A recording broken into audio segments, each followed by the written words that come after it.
The Falcon and the Winter Soldier is an interesting examination of Captain America's legacy and his impact on a number of different characters. Sam Wilson and Bucky Barnes fought alongside Steve Rogers. They understood the strength of Captain America wasn't the shield, the super soldier serum, or the costume, but the man underneath. There's a moment in the 5th episode of the series where Sam tries to talk down the increasingly problematic Carly as her flag smashers continue to strike fear into the establishment as they fight a war for the disenfranchised and displaced people who are suffering in an unjust system. Carly asks Sam why he's still shilling for a power structure that continues to disappoint him. He doesn't have an answer.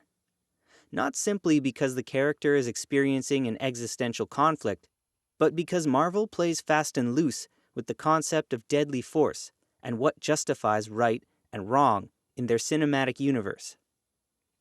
All the characters in The Falcon and the Winter Soldier have blood on their hands. Carly, the leader of the Flag Smashers, kills, but it's justified because she's a kid. Sharon Carter kills, but she's a victim of circumstance living in the hedonistic hellhole that is Madripoor. Zemo kills, but he's portrayed as a charismatic anti-hero with a morally gray mindset. John Walker kills one super soldier terrorist, and he's framed as the villain.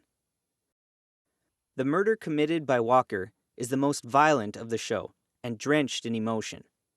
A character dealing with the loss of his best friend, the amplification of his aggression due to super soldier serum, and potentially PTSD from his years of service. But the death was so brutal. The man he kills certainly not an innocent, but no longer in a position to fight back. The other deaths in The Falcon and the Winter Soldier are so quick and bereft of emotional impact. Faceless terrorists and criminals whose backstory and ideologies are never explored. The only thing that separates the one terrorist John Walker kills and all the other killings in the show are how they're framed.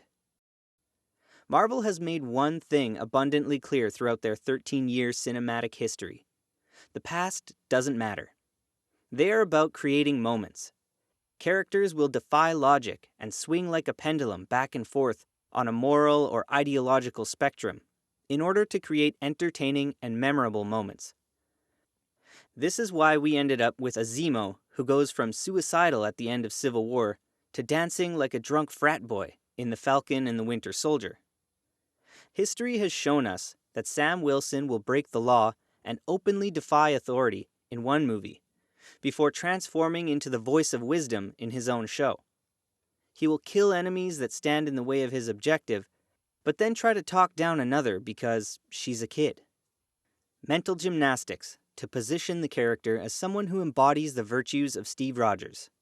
Sam is willing to risk the lives of further innocents because he believes Carly is a well-intentioned, wayward soul that could be reasoned with.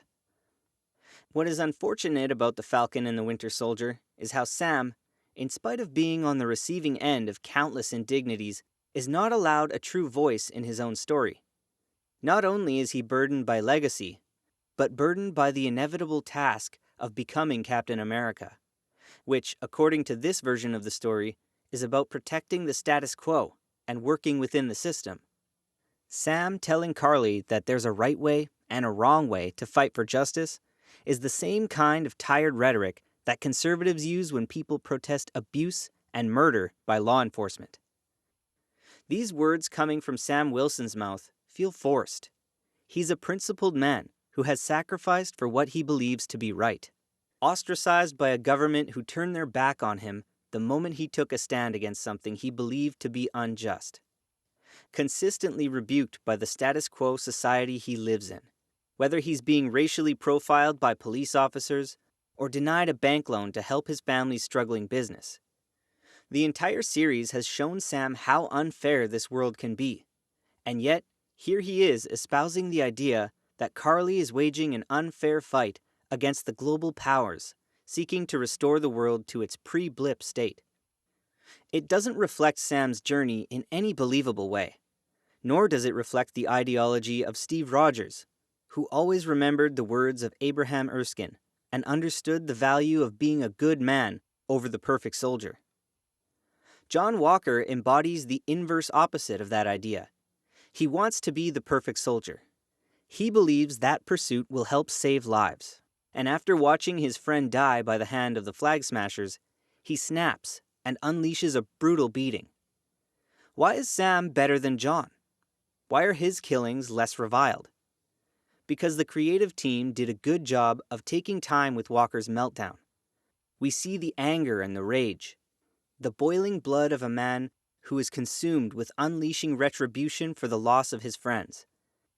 And because he did it with the same shield worn by Captain America, a symbol of purity that has now been sullied. But that's the thing about propaganda. It's intentionally engineered to make you feel a certain way. It's all about how John Walker was framed. When Sam was dispatching enemies in Episode 1, they were quick and bloodless. Fast explosions engulfing helmeted automatons without an identity or backstory. We didn't see their faces as they were consumed in fire and eviscerated before cutting to a shot of a grinning Sam Wilson, all too proud of his ability to execute while performing aerial acrobatics. The execution at the hand of John Walker had so many iconic flourishes.